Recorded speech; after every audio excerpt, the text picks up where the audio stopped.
they were slower in terms of getting onto the map, and they were weaker in terms of items. So yeah, I'm down to hop on Discord.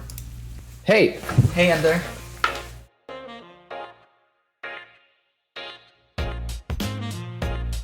so to respond to you, basically, I do agree that Fnatic could have come out more positive on this trade, but I think the problem happens earlier in the game because basically, one thing that I think a lot of teams. Oh, am I too loud? No, don't worry. I adjusted you. Okay. You. You don't have Okay. to Cool. adjust Cool.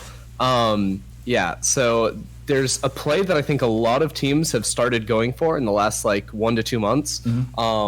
Which is basically desyncing neutral objective spawns. So if you take the dragon between like 7 and 10 minutes, then you guarantee that there's only one neutral objective on the map at any given time. Because you take first Drake, then Herald spawns, you take Herald, and then second Drake spawns. So you can play for every single objective. So because Fnatic didn't take an earlier Drake, like the opportunity they had was to take Drake before actually resetting, which would then force there to only be one neutral objective to play for, in which case then they have the stronger items, they have the stronger earlier composition, so they're going to get that for free, and then also get the next Drake on top of that. Because they didn't go for an earlier Drake, I think that there's no real way for them to force RNG to not get one objective there. Because even if Fnatic blitz to topside coming off of the reset, then RNG can just flip and play for Drake themselves. So RNG was able to get it because Lee Sin sneaked it. Isn't it like a 50-50? It's a 50-50 where it's kind of good for Fnatic. How I see it is, if Fnatic go to topside, right? If they go for Herald and RNG's there, then it's really good for Fnatic. And then for RNG, like they can try to 50-50 and guess that Fnatic's going for Herald and then try to go for Dragon. But there's also like a risk with it where I just felt like in that situation, Herald has so much innate value, and it's almost a standard play for the team to swap up to top side and take Herald. So it was really weird for me for Fnatic to go bot side and take Dragon, and I wonder what their rationale was in terms of like, do we not think RNG is going to go top and do Herald if you do this? Yeah, so I think two things coming out of that is one, if Fnatic go bot side and Karsa had not like tried to sneak Herald, then it's really good for Fnatic because they do get both objectives. So either way, it's sort of a coin flip whether or not it's good for Fnatic or not. Because if they go top side and Karsa isn't there, then RNG get to respond with a bot side play. So either way, it's like because they don't have vision on top side, it's going to be a coin flip whether or not it's good.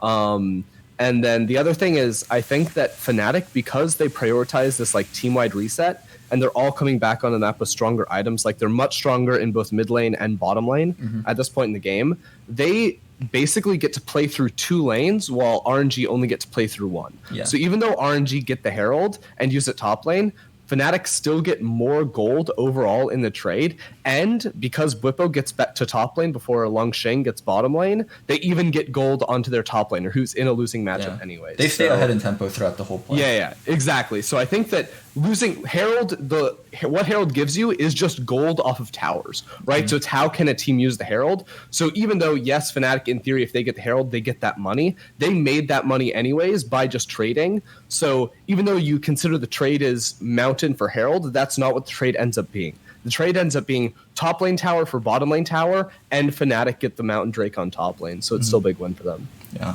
I mean, it's just, even if it is a big win, it feels so weird because RNG was on 2 tier items, like Ryze and Ezreal both are building their tier items, and they're also behind in tempo. So them even getting like this kind of trade feels like, from RNG's perspective, this is actually kind of decent. Yeah, and I guess that's why I think like I still think if you're gonna perceive a problem with this play, it is Fnatic not being more willing to look for an earlier Drake, which I can't remember the first 10 minutes of the game. Right before they reset, they had control on Dragon before they reset, and then they didn't. And I thought they were going to go for Drake before the reset, because then I think the play works out really smoothly, because you see Karsa bot side, so you know he can't actually trade for that top lane objective. Yeah. They get Dragon. If they overforce on Herald, then they can just walk bot lane too, and they'll still be ahead in tempo.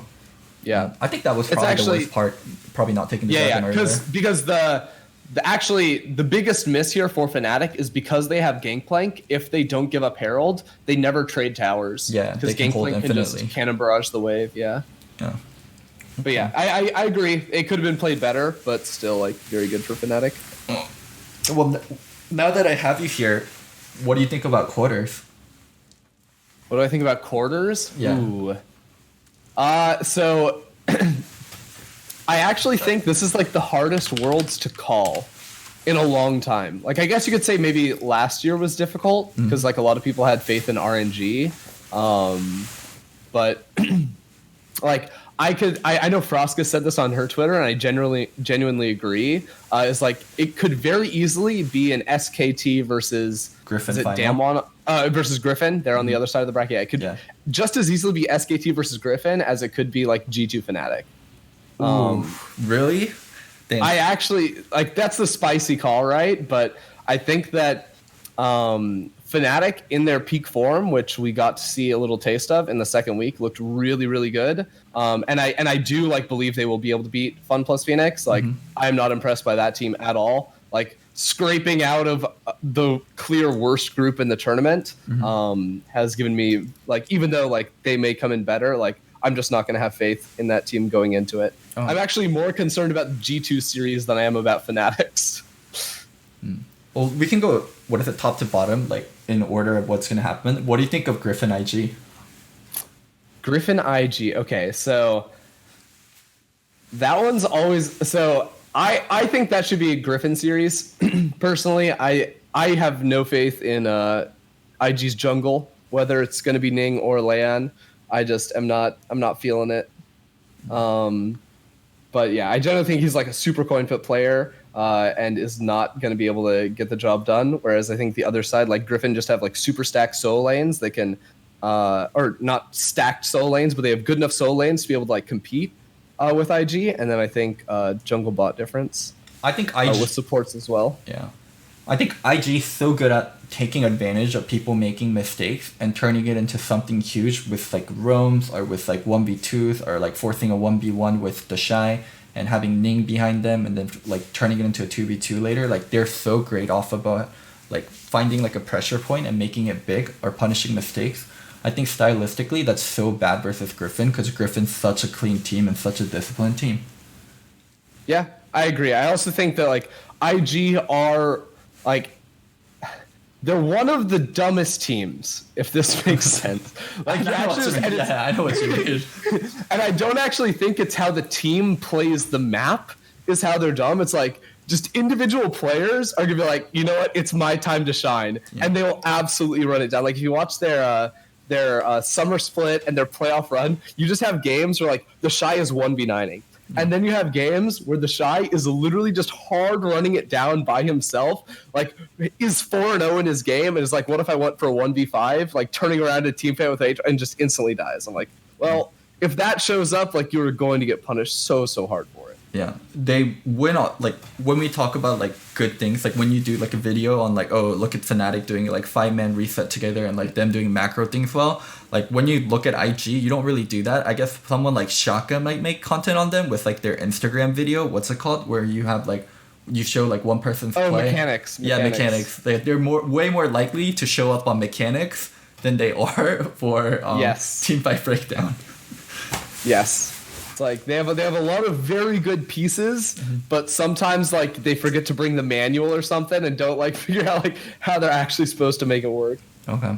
For FPX Fnatic, I have Fnatic winning also, but I'm a little bit worried about Fnatic. The person I'm really worried about is Bwipo. Like Bwipo kind of like skated by the second week or the second half. He played Urgot in one game, and that was like kind of okay. And he had really two good Gangplank games. But outside of the two good Gangplank games, if you look at all his 6 games or the other 4 games, it's been really meh. So I'm kind of curious, like how reliant is Bwipo on Gangplank and how much have people picked up on that? Well, I think the problem is actually deeper than that because he was super reliant on Aatrox in the regular season of EU as well, and like clearly that champion has been nerfed significantly down, so like priority on that has decreased a whole lot. So I always looked at him as like a very heavy like Aatrox or Gangplank player. I know he has like a pocket Jax, but that was only ever like a counter into the Aatrox really, so doubtful we see that. The problem is it was like we saw Fnatic play through Bwipo when he was on like an Aatrox or when he was on like a hard split pusher like the Jax. And then when it wasn't those two champions, it was like, oh, it's Gangplank and he's just gonna farm and be a team player. So I feel like Fnatic at Worlds playing through Bwipo is not their most reliable strategy. Like Nemesis has looked way better, Reckless has looked way better. Like those are the two players that are going to carry you like deep into this tournament. So Bwipo needs to be on something that is self-sufficient and doesn't actually need team access. So it pretty much, to me, I feel like it needs to be something like the Gangplank. We've seen them try with the Shen, I think, as well, and I think Shen's a bad pick for terrible. It's a terrible champion. So if I'm going to be concerned about anyone, it is going to be Bwipo, and it is going to be champ pool related as well. So the thing I agree with you on that. FPX also has a really good Gangplank player in Gimgun, so it's not going to be like that bad of FPX to like pick Gangplank early and be like, yo, what the fuck are you gonna counter pick Bwipo? Yeah. So that one's gonna be scary. If you actually look at Bwipo's champion, so he's played 7 games, he's played 3 Gangplank, 3 Shen, and 1 Urgot. Right? So it's very clear, or sorry, 2 Shen games. But it's like very clear, it's like, Fnatic and global comps. What works against G2? The global comps. Okay. Fnatic want to run global comps with Twisted Fate and Shen and Gangplank and all this stuff. So I think if you sort of attach to that and think, okay, if we ban Gangplank, we force them onto Shen, we get a super sick matchup for Gingun in top lane, and we punish that, then they're all of a sudden FPX's chances look way better. Yeah. The thing about FPX though, like they always talk about how good of a team fighting team they are, and like they kinda show it, but like not really. I think there's been better team fighting teams at Worlds, but they focus so much on team fight where I feel like they run some dumb things in mid lane, like mid and jungle, and a lot of times it doesn't make sense and they can get run over, like first day where they were running like Sion Elise. I like it so much better when they run stuff like Renekton Elise or like Rise plus something, where it's so much easier to play off of the mid and jungle. If like when they just draft team fight comps and then have weak mid and jungle they can't play off of, I think it's really bad for FPX. Yeah, I want to see Doinb on like an aggressive mid lane champion, because if we're talking more about champ pool things, because Fnatic have always been super predictable in how they draft.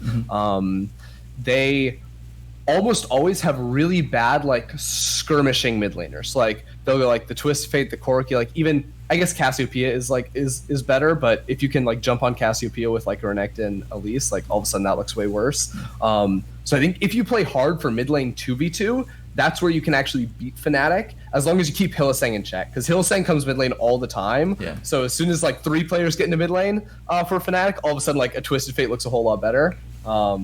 So if you play for 2v2 around mid, that's where you can blow that open. And when Nemesis can't roam, I don't think, or when Nemesis and Hylissang both, those are like the 2 roamers on the team, if they're not able to leave their lanes, then Fnatic doesn't function as a team. Yeah. Fnatic has like a really good thing going on regarding like get ahead early game and then play 1-4 and sacrifice farm on Reckless or Nemesis and get shit done. Like that's how they beat SKT and that's how they beat RNG.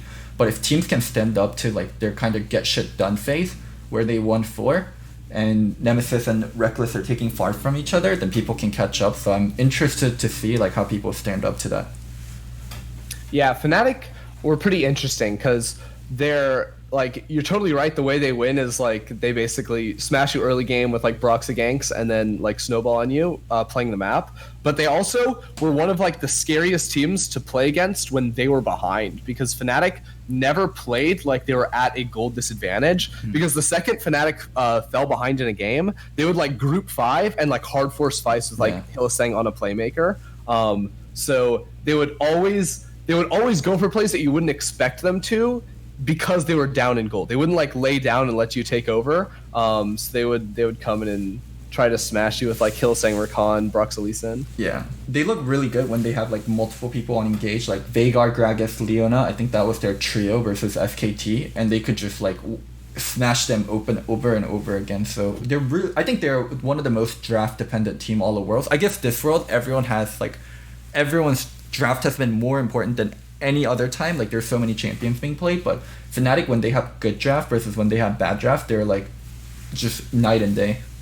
Yeah, I think it's more about like the specific champions for Fnatic. Like obviously like having a great draft is going to put you in a better position to win, and that's been very apparent at this Worlds. But I don't think there's and it's hard because I don't want to say they're like limited champion pools, but it's like limited identities of like player picks. Yeah, I know. Yeah, because even when I watch Nemesis, like Nemesis has a great games on Akali, and like I'll give him credit on that, but I genuinely don't think that his impact on Akali is as good as when he's playing some sort of like DPS backliner, because like the way he enters in teams, the way Fnatic play around his Akali or any like melee picks from him is like not as good as any other team at this World Championship. I don't think they're as comfortable with that. So when they have like two comfortable backline DPSers, that's when they're very good at team fighting. If they don't have that, then they actually have to rely on snowballing to win.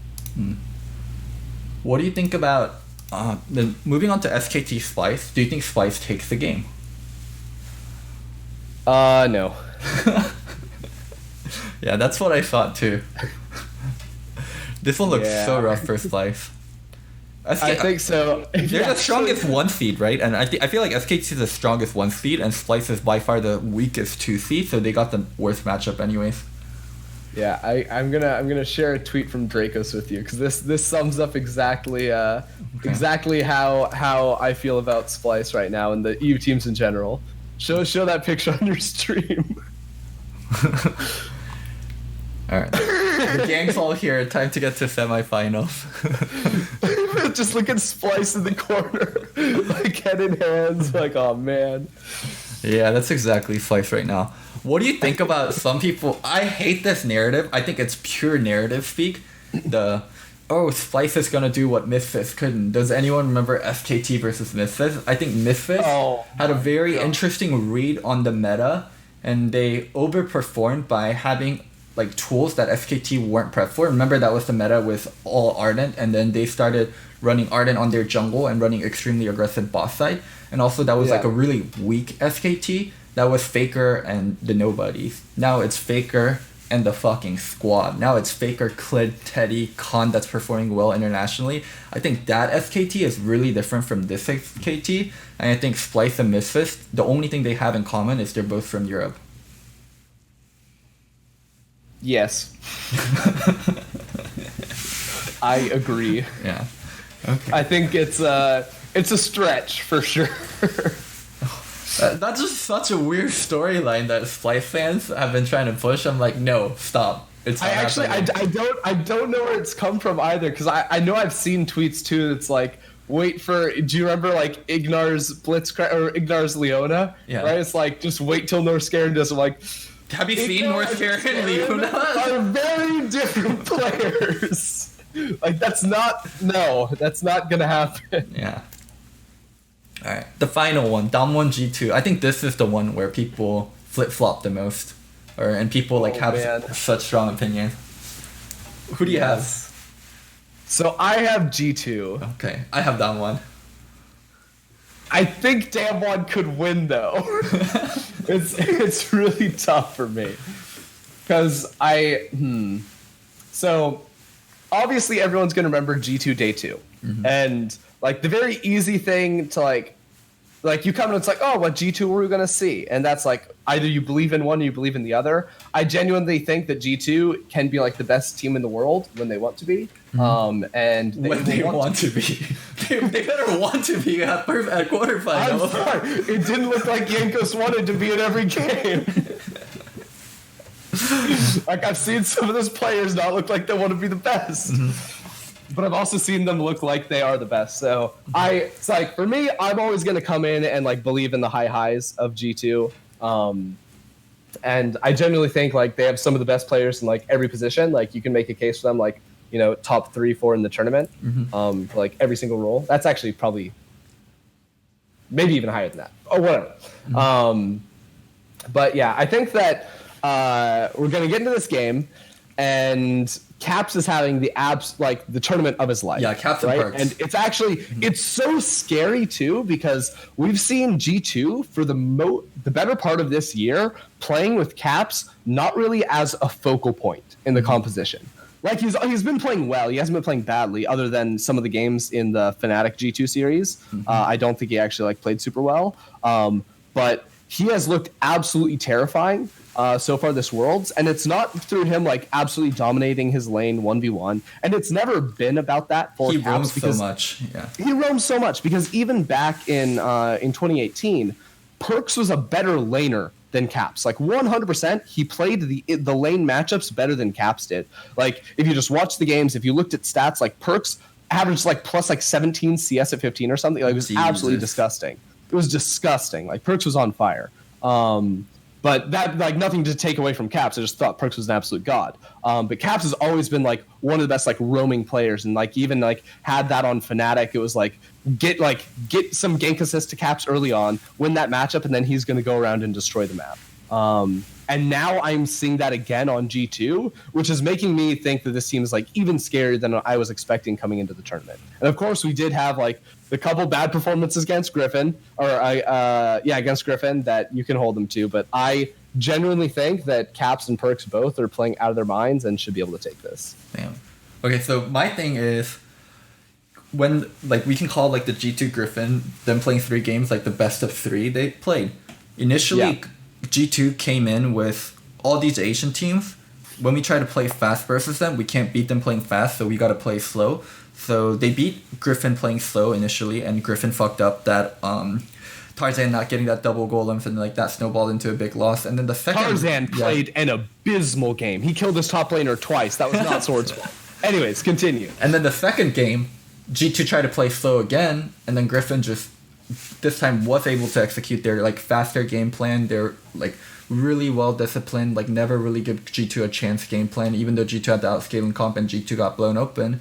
And then on the third game, G2 tried to take picks away from Griffin and then kind of got smashed open. So like all these games, I think like G2 had like a really weird read on Griffin, so it's really hard to tell G2's power level.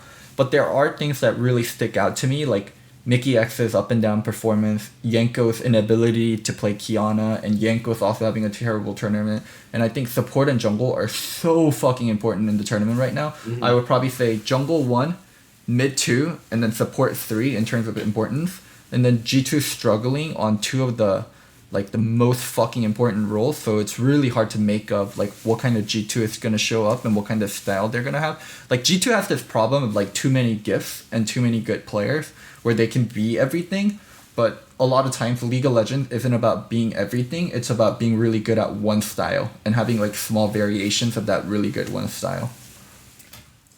Yeah, and even when we looked at like, you know, the flexible picks like they brought out to MSI, it didn't feel like they were playing like hugely different styles, like in how the team actually operated. Yes, different players are on different things. Like I agree with that. I'm actually like one of my bigger concerns is Mickey X in the bottom lane, because he's actually been a player that's just I've always felt has been super consistent as a player for so long, and then all of a sudden starting in the Fnatic series, both of them, like he had very high highs, low lows.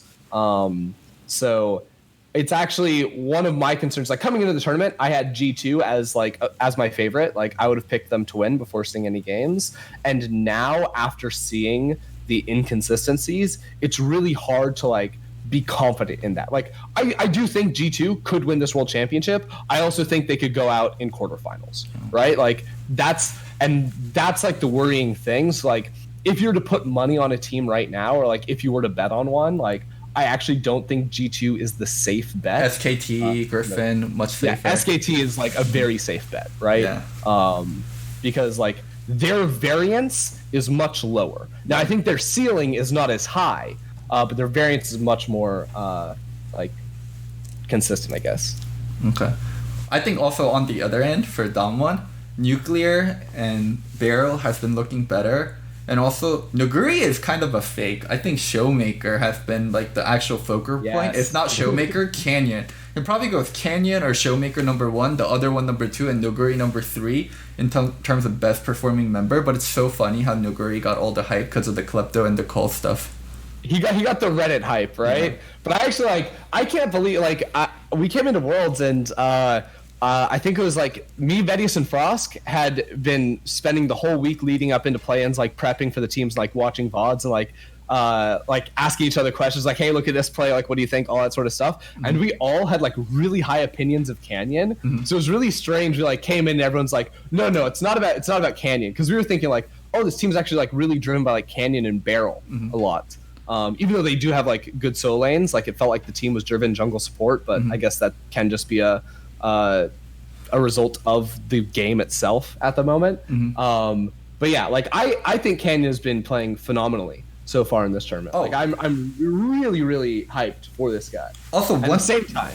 Oh yeah, what's up? One thing that was like kind of bothered me on Euphoria, I forgot who it was that said it, Azale or someone, but they were talking about how Damwon's bot lane is actually not that big of a problem, and like their CS differential at like 10 minutes or 15 minutes was only like -1 and 1.2, so it's not that big of a problem. But I don't have the exact stats, and I know you might. Doesn't Canyon have pretty high jungle proximity pre 10 minutes, pre 15 minutes for bot side? And like their bot lane like actually gets a decent amount of ganks earlier on, and then they still have negative CS, so it's actually kind of really shitty. Oh, I don't have the stats with me. I think you're actually right. Like, because a lot of times what we'll look at is we'll look at like jungle proximity per role, and then look at like win rates coming out of that. Because actually there's a lot of teams which are very telling when like jungle proximity is higher in top lane than is bottom lane. Like that team wins more often than when their jungler spends time bot side. And I think you're actually right that when Canyon spends more time bot, they have a higher chance of winning, but I don't have that in front of me. Yeah, but my like just like read on it is like Canyon holds the hand of their bot lane to make sure they're fine, not like they're going bot side to like get stuff done, right? So I actually think their bot lane is like problematic, and it is like Canyon like has to give back to bot lane, and I kind of wonder what Damwon looks like with a better bot lane where they don't have to like always worry about early game of like, do we need to go help out with our bot?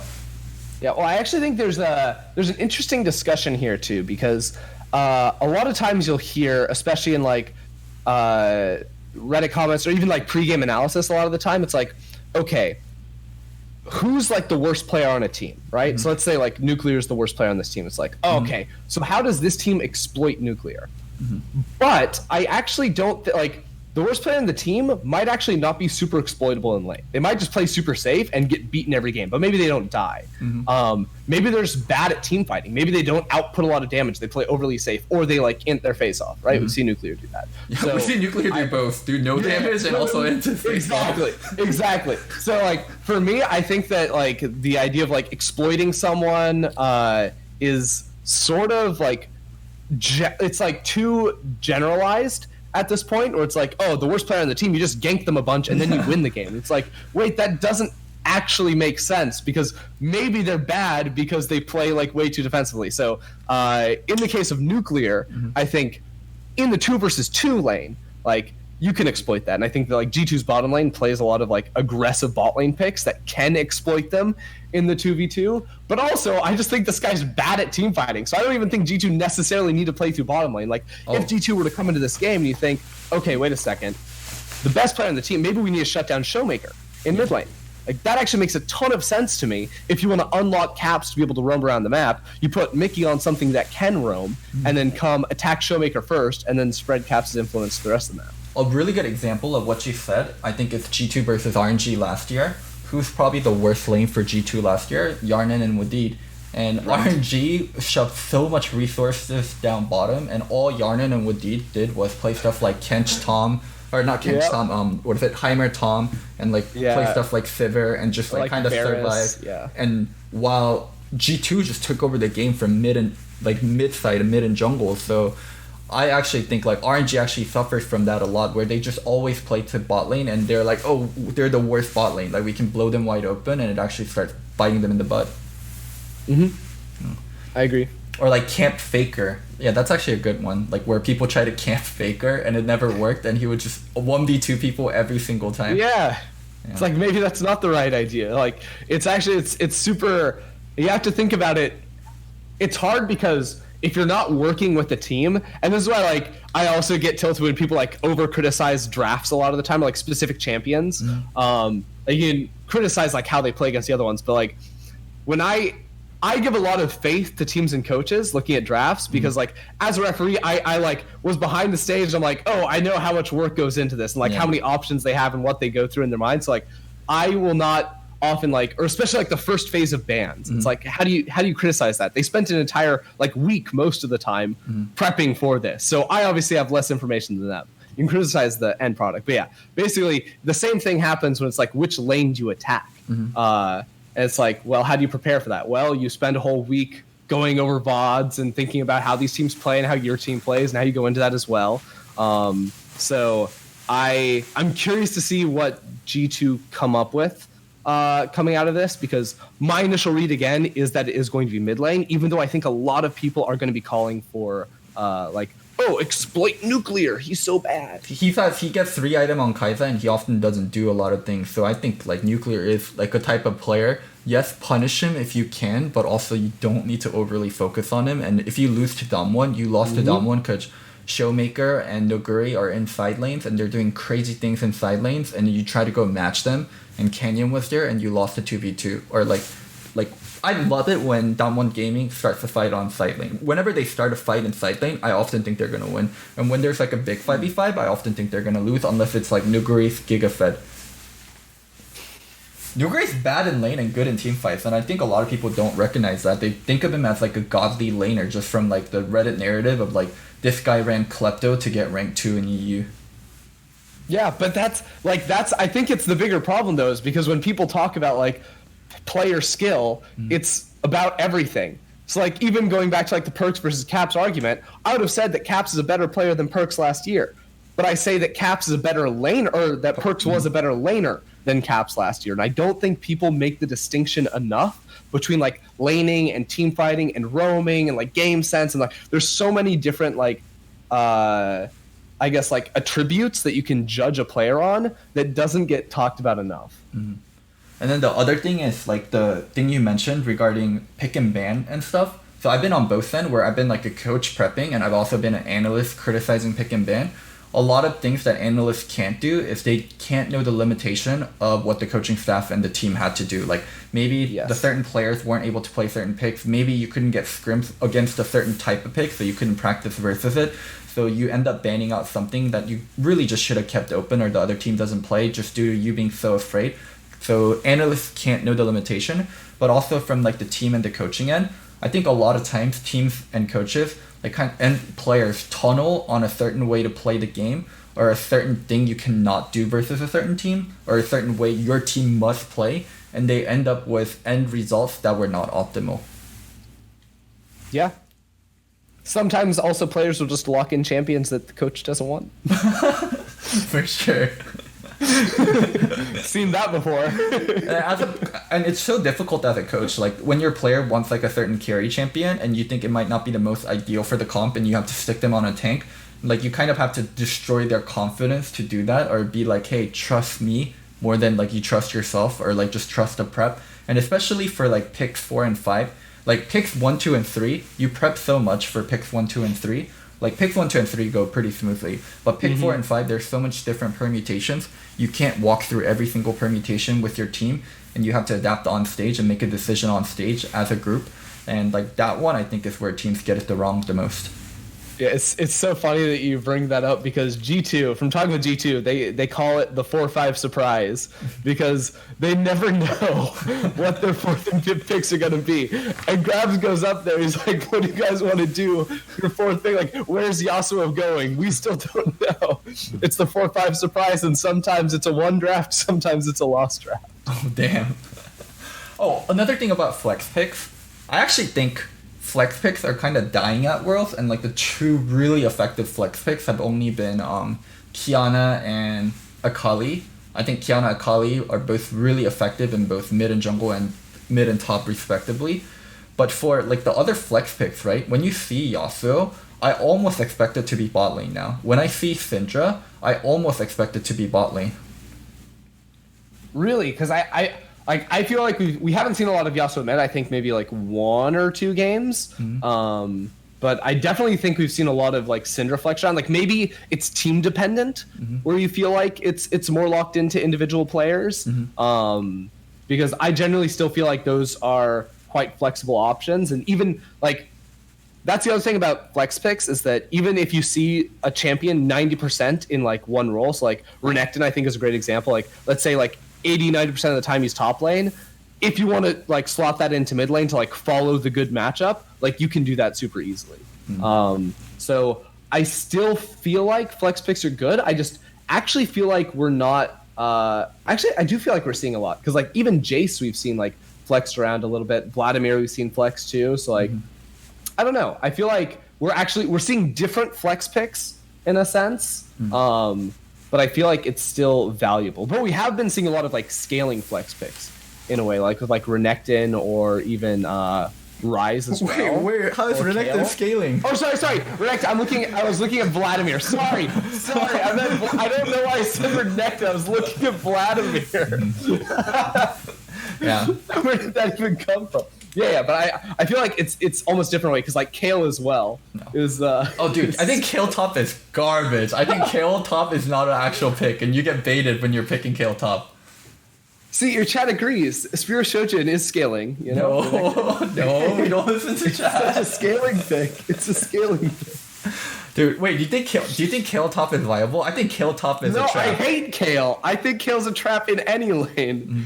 Get that shit out of here. I think Rise into Kayle is such a good matchup for Rise. Like I think teams are always looking to pick Rise. They're like, oh, where can we pick Rise? Where can we pick Rise? Some teams like end up blinding it, and then you can get Cassio picked. Like there's a lot of things you can do into Rise. But when you see a Kayle, you just pick Rise. If both your mid and top laner can play it, just follow the Kayle around wherever the Kayle might go, and it's such a good pick.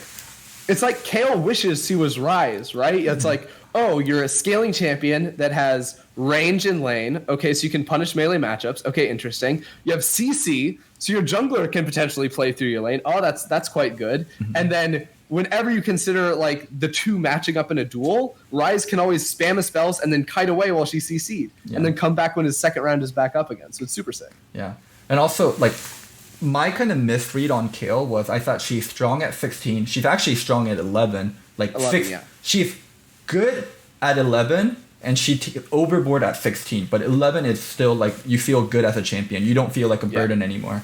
And then her ult, like you as a Kayle, like you kind of have to team fight differently. Like you have to find an opportunity to ult, and then you have to find an opportunity to team fight. Because during the time you're ulting, you're a support champion. You cannot auto attack. You just have to kind of maintain distance. So it feels really good when you have people that are going in first and that really need the ult, and you get to ult. Like that feels so ideal as Kayle, and like you burn the cooldowns, and then like you can go at it. Like after that, like you can kind of free up and do however the fight you want. Yeah, because I've seen there have been a few Kayle players that have like ulted like a Jarvan like jumping into a fight right at the start, and I've actually like seen criticism for that. They're like, why aren't they saving the ult for like a more powerful carry later on in the team fight? And I actually like, especially with a lot of people going for like more AP heavy builds, like it's not like the Trinity Force crit garbage we were seeing for a while. Like the ult does so much damage, and you'd rather just not like waste the. You are the carry also. So many auto. Yeah, you are the carry that gets CC for 2.5 seconds whenever you ult. So yes, you're ulting another carry, but you're disabling another carry in the process while you ult. Yeah, it's actually one of my favorite things about the Kayle rework though, because I was still on the playtest team when a lot of the like abilities got locked in for Kayle, and like the whole idea was that. Having such a powerful defensive output for a champion, you shouldn't still be able to like destroy everyone during that like frame. So it feels like, so weird though. It's a cost that you're paying, right? It's like, okay, I get to stay alive, but I can't like get the maximum DPS while it comes out. And you still obviously like have the AoE ult that does damage around it, right? So it's not like you're losing everything, but especially for like the hard like on hit builds, you get punished more for ulting than you would with like the AP build because you don't have like the scaling going into that ult. Dude, it feels so bad to ult as a Kayle. Like you're literally getting disabled, but your play pattern's way closer to an AD carry than it is to a mage. So like to not be autoing for 2.5 seconds feels so fucking bad. But how bad does it feel to play against Kayle ulti? Now it feels a little bit less bad. It's only it's garbage because no one punishes Kayle, and the Kayle hits Super Saiyan level 11, and then she has 2 items. She has Super Saiyan 16, she has 3 items. It just feels fucking terrible. I think Kayle is going to be a hard champion to balance because she's so good and she's so good in solo queue, but in competitive, like people can have like very easy ways to fuck with her, like from start to finish, and especially in which draft is funny. also. Yeah, it's funny because in like past years, you would probably say the opposite, right? It's like, oh, it's too hard to punish Kayle in pro play. She's just gonna scale up to 40-minute team fights and be a god. And in solo queue, the games end way too fast for Kayle to be relevant. It actually feels really different now. What else did I want to ask you about? Oh, TL stuff. What'd you think about TL? I think rest of NA, like no one had like really any kind of hope for. Maybe Cloud9 a little because of the Griffin drama, but Griffin like actually stepped up. Like, what'd you think about TL performance overall? Man, TL were just a weird team. Like, everything that I expected to happen didn't happen. Like, Xmithy looked pretty decent, like, in a lot of those games. Like, I thought he was going to roll into this tournament and just, like, actually get destroyed, and he seemed fine. But at the same time, like, I was just, like, very confused with a lot of the things that Team Liquid did. Like... the lane swap game in particular, where was that the game where who are they playing? They kept like Damwon? reversing the lane. You mean the Sion? You mean the Sion and Nivea game, right? Yeah. Yeah, that's not for that versus Damwon. What is that game? Oh my god, dude, that game felt so bad. Where they picked Sion and Nivea. The thing about Sion, I can understand a little bit because they wanted to like kind of fuck with Nuguri, and they had the whole like. Nuguri on Kayle thing, like what did Loki do when Nuguri was on Vladimir? They lane swapped and they split the map and they were able to 3-buff with Sion, but they threw everything at Dragon. And also, I don't think Jensen was that practiced on Anivia from how Jensen was playing Anivia. Like, there's a lot of things you do on Anivia where you can clear the wave without even being in danger, but how Jensen was clearing the wave, he was putting himself in danger. He wasn't like pre-placing the R and shooting Q from max range. He wasn't doing any of the little Anivia things. And they got blown open because like that is one of Anivia's strengths. Like you can perma clear from such a long distance. Like people have a hard time seizing on you, but they lost tier 1 because Jensen got engaged on while he was trying to clear. Yeah, I also it's like there's a lot of in order to make the lane swap work. There's a lot of like very specific things that you have to do. Like I'm a firm believer that you have to kill the enemy top laner like twice. Or it's just not worth it because the enemy team can in theory push for plates faster than you can. So like the theory on Sion is very sound. It's like, okay, you can take a buff at level 1. But if you optimize Sion, you can take 2 camps at level 1, which Impacted just did not do. So I was just like, why is this not happening? This is like a very easy thing to do where you can take 2 camps on the trade.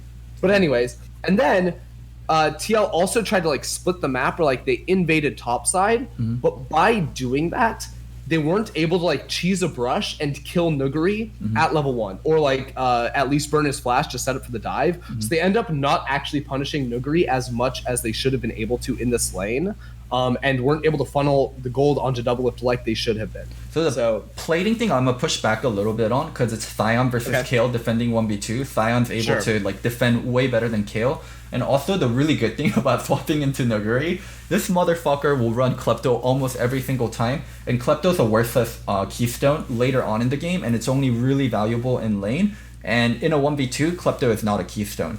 So I actually think swapping onto Nuguri because he's going to run Klepto. Oh, no. So I'm not disagreeing with the decision. I'm not disagreeing with the decision to swap. Like I see all of the theory behind this. Like one of my favorite things, this actually came from EU Masters in spring split, I think, because I was casting the finals there.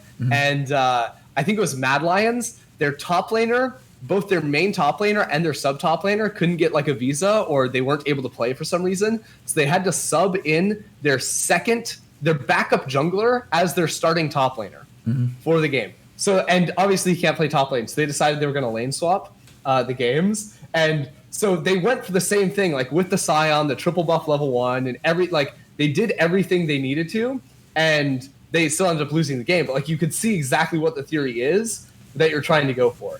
And then I watched this game, and I'm like, Team Liquid played the lane swap worse than a European Regional League team. Yeah. So, God. Why? Also, one thing that really fucked with Team Liquid is their champion pool was actually really limiting in both halves. In the first half, they had to permaban Kayle and Syndra because they don't play Syndra bot lane, and they were afraid of other teams playing Syndra bot lane. They had to permaban Kayle because they probably weren't prep versus Kayle, or they didn't know what they wanted to do versus Kayle. So Syndra Kayle were always part of their pick and ban, unless like the other team banned Syndra or the other team banned Kayle. I think Damwon did that versus them. And then going into week 2 or the second half, oh my god, I always say week 2. Fuck Riot for changing the format. Still call it week 2. I do the same. So in the second half, they stopped playing Akali because they got blown open in the Akali Ori matchup versus Rookie. And Impact doesn't play Akali, so they stopped playing Akali. And Damwon and IG are very good Akali teams, probably the best in the tournament. And if you're not first picking it, then you have to ban it. So they don't play Akali, they don't play Qiyana. And then now they're in the same situation as they were in the first half of groups, where they have 2 core picks in the meta that they don't play and they need to ban on both sides or give one up. And you can't really even trade versus it because like people aren't first picking Qiyana. Some people will first pick Akali if you leave it open, but TL banned it. Even versus IG, they didn't have to first pick Qiyana. They picked Gragas and they took the Qiyana later. Like they have like a luxury OP pick that the enemy team can like really abuse them with. Yeah, I've actually felt like there have been a lot of teams at Worlds that have been deprioritizing the Qiyana, and it's like super troll. I think this champion is like the second strongest in the game underneath Pantheon. So that's definitely a problem with them. I also thought like there were a lot of times where TL had like punishing matchups. Like the one that comes to my mind is like they in that Qiyana game that they were playing against Qiyana, like they had an Olaf in the jungle, and Xmithie just actively wasn't playing to invade enemy jungle camps.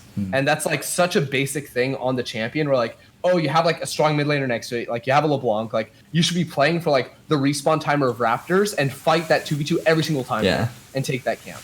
Dude. And you should play for the enemy blue buff because you like there's a Vladimir in the top, like you should be going, like that's where all your fights should be happening. You shouldn't be fighting in the lane, just be fighting in the jungle. Dude, if we're gonna talk about people underperforming in that game, it has to go to Jensen. You know what they did? They banned, or they enemy team picked Qiyana, he picked LeBlanc. There was already a Gragas on the team. There was already, I think the 3 picks were Gragas, Kai'Sa, Qiyana. They banned 2 mid laners just to make sure that they can't do the swap of Qiyana goes to jungle and Gragas goes support, and they pick up different mid laners. So I think they banned Lissandra, and I think the second ban might have been Syndra. They banned Lissandra, Syndra on 4 and 5 just to make sure Jensen can have the Qiyana LeBlanc counter matchup, and he still died and gave up first blood. And then Qiyana roamed top and then killed Aatrox, and then Vladimir had a 70 CS lead on the Aatrox like 15 minutes into the game. That game, like I know Doublelift in the video defended Jensen and said you can't blame one player, but I look at that game and I'm like, oh my god, there is only one player to blame. The player that's not playing Akali, the player that picked LeBlanc into Qiyana, and then asked for 2 bans on 4 and 5 and still got solo killed. Yeah, it's like I understand the intent of that video. It's all right. It's like, look, if TL was better as a team, they would make it out of groups. Like, okay, sure, I can buy that. If you look at the specific game, like, yeah, getting solo killed in this matchup where, you know, you have like Snowball jungler and now you can't support him actively because you always are getting out pressured by a melee mid laner, like, well, that's a bigger problem. Yeah. And you also absorb so much draft resource. I feel like that's something that rarely gets talked about, and we talk about stuff like, oh, this guy's CS at 10 minutes, it's so high. Like we don't talk about like the jungle resource, we don't talk about like did this guy counter pick, what's the map split. Like there's so much factors that go into like stats and like how a team plays. Like team doesn't change a playstyle too often, right? Like someone that's getting a resource in a game is most likely getting resource in the next game also. But like that game, Jensen soaked so much resource and he gave so little for it. Yeah, there's actually, I don't know if we've used the stat before, but we're basically trying to figure out like how do you compensate in stats for like stronger or weaker matchups, right? So like you take like averages, so like when you have Qiyana versus LeBlanc, like there's probably not enough games in pro play for that matchup. But like let's say, I don't know, Syndra versus Orianna or something like super standard.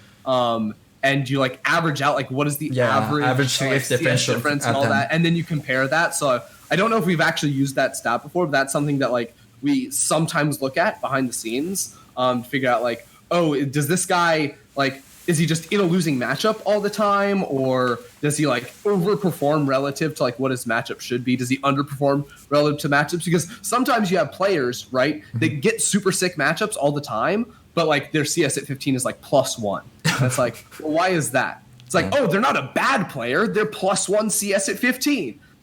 Yeah. well, they're actually like they should be plus 15 on average with these types of matchups, right? So I think that's something that I hope we get to explore more in the future. I think when you guys have like matchups like Azir Corki, right, where that matchup was played probably like 100 times within like the week all across the world, then you can kind of get like a good average on like how an Azir Corki should look like at 10-minute, look like at 15-minute, and then like give cases where Humanoid is winning this Azir versus Corki matchup with 7 CS at 10-minute. Usually the average CS up that Azir should be is only like 2, but he's doing better than average. Like I think stuff like that can be cool when that matchup is played again and again and again.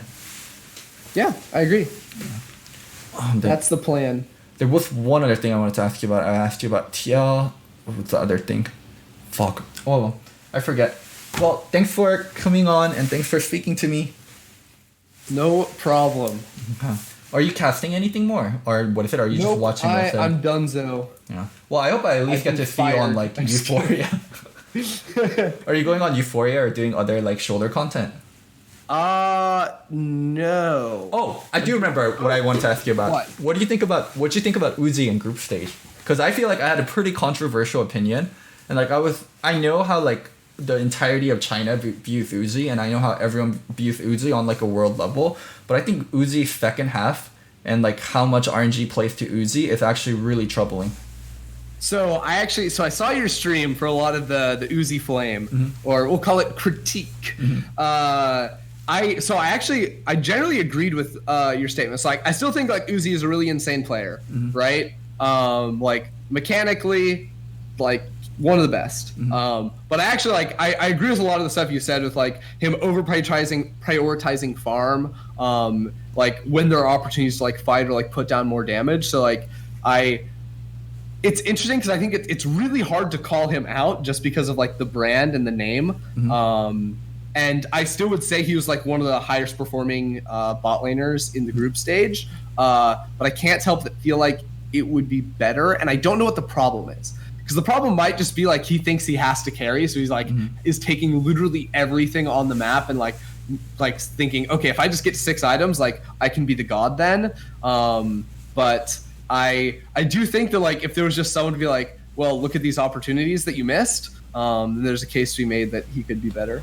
I wonder, because like a lot of the broadcast was about, Uzi's 12.5 CS per minute. How did he get there? Like when I went back and checked how he got there suboptimally, and I don't think it's ideal for Ezreal to have that high of CS per minute.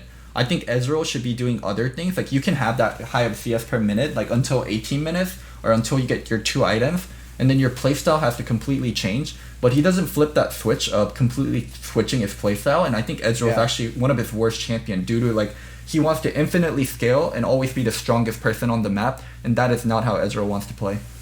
Yeah, I do think so. It's interesting like to bring this sort of stuff up on the broadcast, but I don't think you can actually. So first of all, like the turnaround time is really, really short. So the stuff you're looking for, like when I VOD review, it's like very different when I VOD review as prep as opposed to like figuring out like what the optimal way to play the game is. Because like more often than not, it's like, okay, like what are the tendencies of these players? Like this person is generally performing well. Like, oh, this guy likes to roam, that sort of stuff, as opposed to like look at the micro, like, oh, he dropped, 1k damage here in order to take a wolf camp or something like that. Yeah.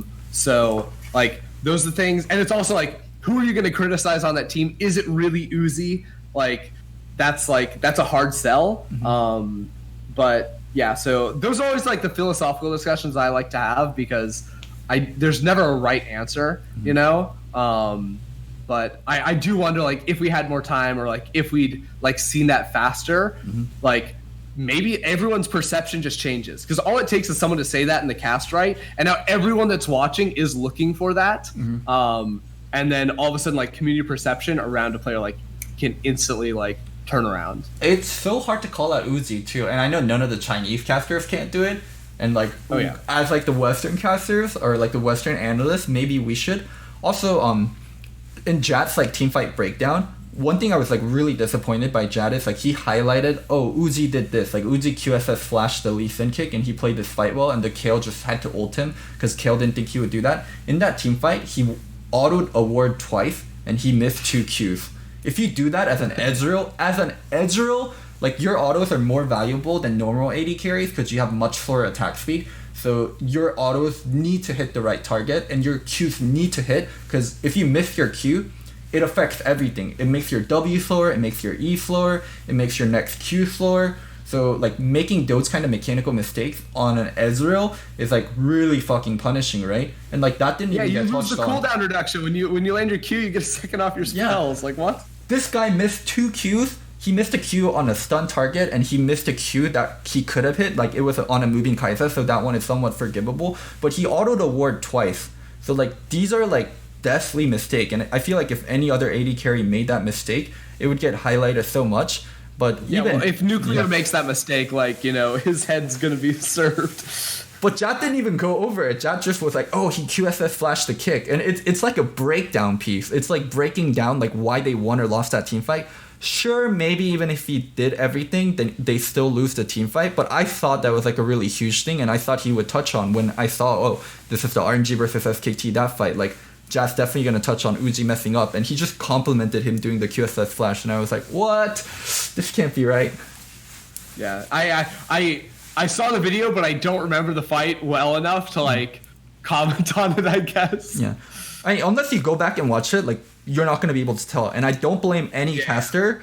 Like, in the team fight itself, of course, you're not going to check, like, if this guy autoed a ward twice or if this guy hit his Qs. But, like, afterwards, when you're breaking down, like, that's something you do check, and that's something you look, like, really, really closely at. Yep. All right. Well, Ender, thank you for coming on.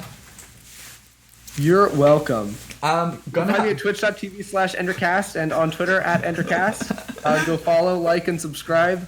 I bring great analysis. He does, actually. He gets such a bad rep, but I actually do think I love Ender as an analyst. I used to hate you as an analyst. You used to be one of my most criticized. So the first thing Locodoco... Actually, okay.